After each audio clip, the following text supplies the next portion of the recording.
Hey, this is Troy Erickson from copywriting.org. And today I'm here with a really cool, pretty interesting interview from somebody who worked with Dan Kennedy for a while. He's probably spoken to him more than 99.9% of most people. He's been in the game for a long time, just really loves, like, so passionate about copywriting and emails and inboxing. And I think it's just going to be a really cool conversation, especially if you enjoy nostalgia and just like good old conversations about copywriting. So I'd like to welcome Jay Beistle. Troy, thank you. I think what you're telling everybody is that I'm really old. I'm an OG, right? Hey, there's pros and cons, right? It's like you have really had some amazing experiences, and the first thing I like to ask is, like, how did you get into this whole like copywriting and email world? It's funny. I worked in an old school print shop and I can still smell all the chemicals in the air because I mean they would literally be washing down the old machines and they made this big humming noise and the lights would flicker when the printing presses came on. And anytime a business owner would come in and be like, well, I need to get a flyer printed, but they had no idea what to put on the flyer. All the employees hated to write the ads for the client. And so the work always kind of fell to me. And I really enjoyed it. I don't know why. The idea of finding the right words to get people to say yes just really got my attention and I became super passionate about it. So an old school print shop is how I kind of got me started. By the way, at the time, I'd never heard the word copywriting. I was just writing ads for people. I thought that's what it was. Yeah, that's pretty cool too, because it's interesting because today, people hear copywriting and then 2 minutes later, somebody starts telling them that they're going to be a millionaire next week because of copywriting. But for you, I'm guessing it just feels like it was more of like a passion thing because working at a print shop, nobody was in there telling you that you could make a lot of money with copywriting. So, like, was it just like the form of art or like psychology, or like what exactly was it that stood out so much? What I loved is that I grew up in the country and I grew up in a really poor kind of farm environment. And so when I moved to the big city, which is what I called Atlanta at the time, by the way, I called it the big city. So when I moved to the big city, for me it wasn't about making money, it was about being heard. And I think that for a lot of people as individuals and for businesses and for business owners, I think, especially for people who do a great job, all they really want in life is to be heard. Yes, we want to make money. Yes, we want to be able to take better care of our employees and ourselves and on all of those things. But at the end of the day, for good business and for good people, they just want to be heard. And so for me, the passion in writing good ads was I always would sit down with the business owner and just say, okay, what is it that makes you special? What makes this offer special? What makes right now the best time to take action? And then I just took a lot of pride in finding a way to get the prospect's attention and to get them to be interested in and to say yes. And the last thing that I always got a chance to do with my clients was follow up with them by phone, old school phone. This was before texting and stuff, right? So I'd have to pick up the phone. It wasn't rotary dial. I'm not that old, but I would have to, I would have the opportunity to pick up the phone and call the business owner back and say, okay, well, how did that offer do, right? What was the response? And so it wasn't just that I did something in life, it's that I was also getting this feedback of how well I did later on. And that was very fulfilling for me. Yeah, that's an important distinction too, because no matter what you're writing, you always have to think about the person on the other end. Like, how are you making them feel? Are you making them feel heard? Are you making them feel desired? And even a lot of times that comes before the money, because money is just another way for people to express who they are and feel desired. So that's really cool. Now, you were working in an old school print shop. How did you take this to the next level? Because what it sounds like to me is you were the most passionate about this by far. So how did you go from, like, where other people were saying, "Oh, that's cool, kid, Uh, have fun," to actually making money with it and starting a business? So true story. So one of my friends called me up and said, "Wait, let's go have coffee." This was in 2006 or 2005. He said, let's go have coffee. He said, I've got the most amazing thing has happened to me in my entire life. And I'm like, okay.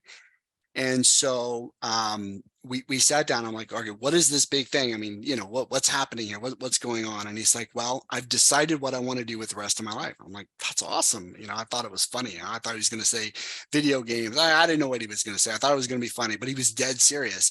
And I was like, okay, what is he? He said, I'm going to be a copywriter. Do you know what that is? And I'm like, no, not really. And he had bought this like $1,200 package online from an internet marketer years ago that was going to teach him how to be a copywriter and make a lot of money. Well, as he started going through the course and asking me questions and stuff, that's when I put two and two together. And I said, let me get this right. You just bought a course to learn how to write ads, which is what I already do anyway, right? So over the next couple of years, we partnered up. We had a lot of fun together, and got to meet some of the world's best copywriters together. Clayton Makepeace. Never got a chance to meet Gary Halbert, unfortunately, but Dan Kennedy and a lot of people who are just, you probably never heard of them, but I mean, they're crushing it in their individual spaces, in their medium. They're just crushing it. So it was just a lot of fun, and that's the first time I'd ever even heard that there was a formality to this process of writing ads called copywriting. At the end of the day, for me, it's just finding a way to get people to say yes, right? But there's this official title for it, copywriting. So. Yeah, it's still interesting to know that the majority of the world, they hear copywriting and they still think it has to do something with legality. But Yeah. yeah, it's Protecting your poetry or your song or something, right? exactly, Right, exactly. right. Now, of those people you mentioned, it sounds like you obviously got the closest with Dan Kennedy, and you're actually helping him run some events. Could you talk a little bit more about that? You know, what I learned most about Dan Kennedy, I think more than anything, was that with Dan Kennedy, I always got the impression that maybe he wasn't. I mean, obviously, he's clearly was born a genius, right? But I got the impression that maybe he wasn't born with the ability to speak the English language, and he wasn't born a great copywriter. And more than anyone I've ever met, the best way to say this is that Dan Kennedy seemed to always be able to articulate how he arrived at an outcome or a process, right? So when Dan Kennedy says this is what he wants to do when he's writing a headline, or this is what he's thinking with a subhead, or this is why he's going to put a caption under a picture, right? I always felt that with Dan Kennedy, he was explaining the process that he went through to get there. So with Dan Kennedy, for me personally, I always felt like, okay, however good I am, I can become the best that I'm capable of becoming just by going through this process, taking notes, split testing. I mean, Dan just really convinced me at every step of the way that you could learn how to become better at copywriting. And so that's what I loved most about working with him. Some of the other copywriters, like Gary Halbert in particular, he had a blog and he would discuss like all of the things that were happening in his life when he wrote a particular piece. And so with Gary, while I find all of those stories and all that history, I just find it fascinating. At the end of the day, I'm never going to write like Gary Halbert. I don't think anybody alive is going to be able to write like Gary Halbert, right? I think anybody who claims that they can is probably full of too much hubris. But with Gary, I really do believe Gary he was born with just a rare gift that may never be repeated, right? With Dan Kennedy, I think there was the belief that you could still reach the top through process and through hard work. And so I think that's why I probably lean on Dan Kennedy a little bit more for inspiration than anyone else. But there's so many greats out there. I mean, we'd be here for hours talking about all the people who I've read that I'm like, oh my gosh, that's brilliant, that's genius, it just makes sense. And the other thing, and I don't know who to really attribute it to because I've heard so many courses and seminars over the past 20 years, but I heard it most recently from Dan Kennedy. And it was probably a quote by someone else more famous, but who knows? But the quote was that the key to copy, the key to writing a good ad is to enter into the conversation that's already happening in your prospect's mind, right? So if your prospect has been thinking about getting fit and losing weight, then your copy can really just jump right into that conversation, and your prospect's mind is going to be magnetically attracted to that because that's what they're really interested in at the end of the day. And so there's all those little nuggets that I learned from Dan Kennedy, keeping a swipe file and stuff. So I mean, Dan Kennedy had the most influence for sure, Troy. Yeah, that's amazing. And it's cool too when you think about the word influence. Like every time I log into ClickFunnels, there's some reference to Dan Kennedy on there and how much Russell looks up to him. So it's like he's, affected a lot of people, and the fact that you got to be that close is really awesome. Now, how did you transition this? Obviously, I can see behind you there, Inbox Inc. How did that business come to be?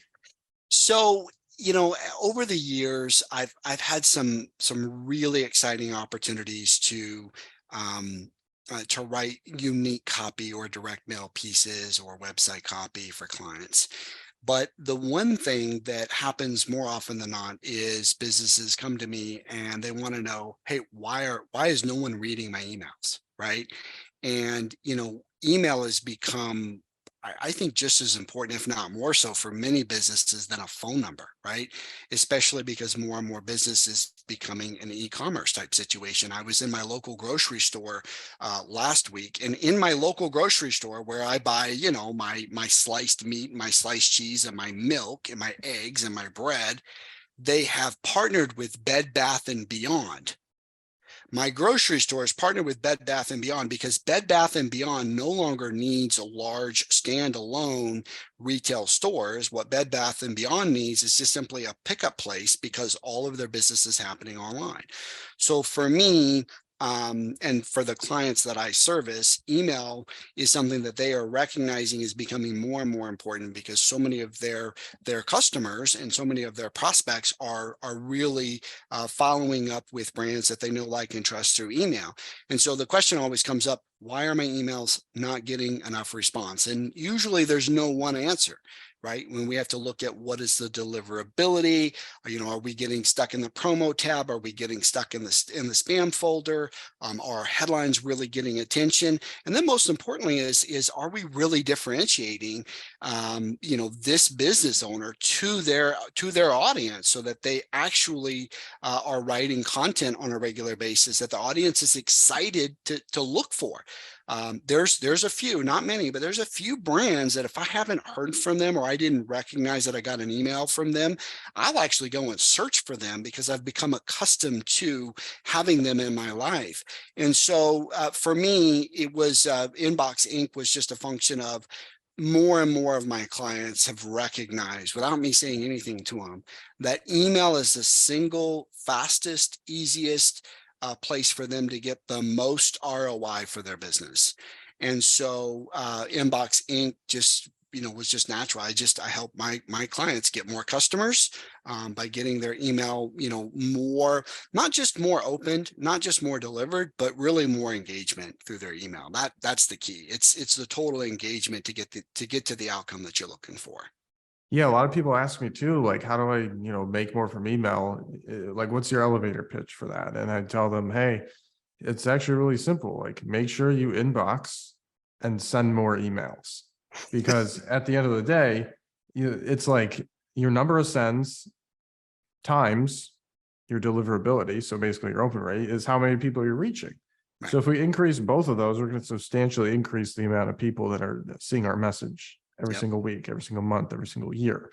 And it's just really cool to see that other people are, really focusing on that too. So now when it comes to deliverability, are you doing a lot of technical things? Are you mainly focusing on the copy? And which one is your favorite between deliverability and copy? Well, for me personally, it's the copy, right? We have key team members here that handle all the tech. And as you aptly noted early in the call, I am a little bit older, so there are parts of a computer I may not know how to use, like many of my clients. But I have some world-class programmers, and they just help make sure that all the little nitty-gritty details are taken care of, whether it's the DMARC or the SPF records are. One of the things that we're finding a lot of times is domain reputation, and finding the right email service provider for a client is really important. And a lot of business owners don't realize that, if deliverability has fallen off, sometimes it isn't just their fault. It's who, Constant Contact or MailChimp or whoever their email service provider is, it's who they've partnered with them on a particular IP, right? And so there is a lot of tech that goes into getting it set up right the first time. But then after that is really where the fun begins for me, Troy, is just finding the right voice to speak to each of our clients' audience the right way, to maximize total engagement, and then ultimately that will lead to a substantive increase in sales, and most importantly ROI for our clients. Yeah, I hear you. There's still a lot of joy, even when we sign a new client and I'm able to think like, oh my gosh, they're leaving so much on the table and they're not talking to their audience the right way. And they're just treating them like discount, coupon, sale. And it's like, there's so many stories I can tell. It still gets me excited. And I'm happy to hear that I'm not alone with that. So Inbox Inc. Now, if somebody is interested in talking to you, I assume they should just go to Inbox Inc. Is that correct? Yeah, they can go to www.inbox.inc, and they can find whatever your favorite way to connect is. Give a call into our office during business hours, or fill in the form. We'll get you a free report. Go through a free deliverability test. Always happy to work with clients who want to really understand what it is that we can do for them. What we're looking for is we want to partner with businesses that do something unique and are the best in what they do, right? If there's a business owner that has a business that's actually different from every other business out there, that's who we're looking to find out if we might have a good fit for. Awesome. Well, thank you, Jay. I appreciate it. And again, this is a video interview on copywriting.org. And if you'd like to talk to Jay further, obviously you can read his interview, you can listen to this interview, and you can also go to inbox.inc. And that's all about Jay Beistle. So Jay, thank you so much for being on here. Thanks for having me, Troy. I appreciate it. All right. Bye for now.